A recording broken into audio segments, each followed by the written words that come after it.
رسول الله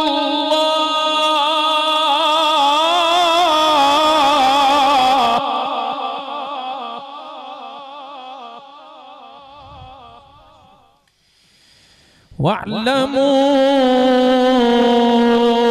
أن فيكم رسول الله. بسم الله الرحمن الرحيم.